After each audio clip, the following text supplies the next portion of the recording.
अरे हो रे माया के डोरी बंध गे रे, ससुराल के अंगना महक गे।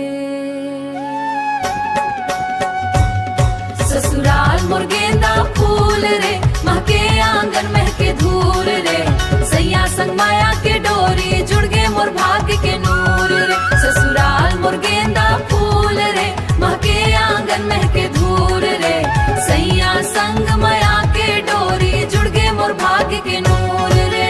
पहली पहली जब मैं आवो नवा घर ला देख मुस्कावो, सासू मोला गले लगाइस माया के अछम समावो। ससुर कहिस बेटी बन के रहिबे, सुख दुख सब संग सहिबे, नवा जिंदगी के नवा कहानी मोर भाग में लिखे रहिबे। अरे वाह रे माया के फुलवारी, ससुराल मोर लागे प्यारी, गेंदा फूल कस महके घरवा, खुशी बिखरे भारी भारी। ससुराल मोर गेंदा फूल रे, महके आंगन महके धूल रे, सैया संग माया के डोरी जुड़ गे मोर भाग्य के नूर रे। ननद मोर संग हंसी ठिठोली, देवर करे रोज रंगोली, आंगन भर गूंजे हंसी ह खुशी, जैसे बजे बांसुरी बोली।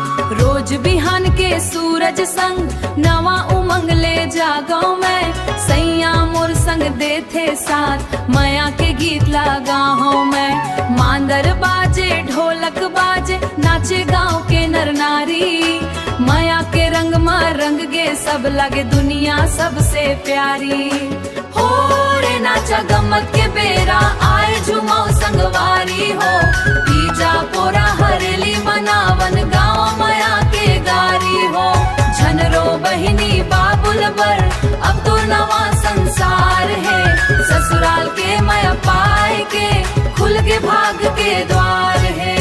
बरसत पानी सावन माँ, भींजत अंगना डारी रे, सैया मोर संग चलथे जैसे चंदा अवतारा रे। बाबुल घर के याद सतावे, अखिया भर भर आवे रे, सासू मोर सहलावे मन ला धीर बंधावे रे। माया दुलार के छाँव तले, सुख के फुलवारी फूले, गेंदा फूल कस महके जिंदगी, भाग्य मोर अब झूले।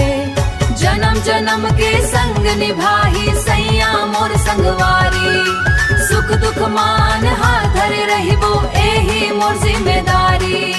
गाँव गाँव मन गूंजे गीत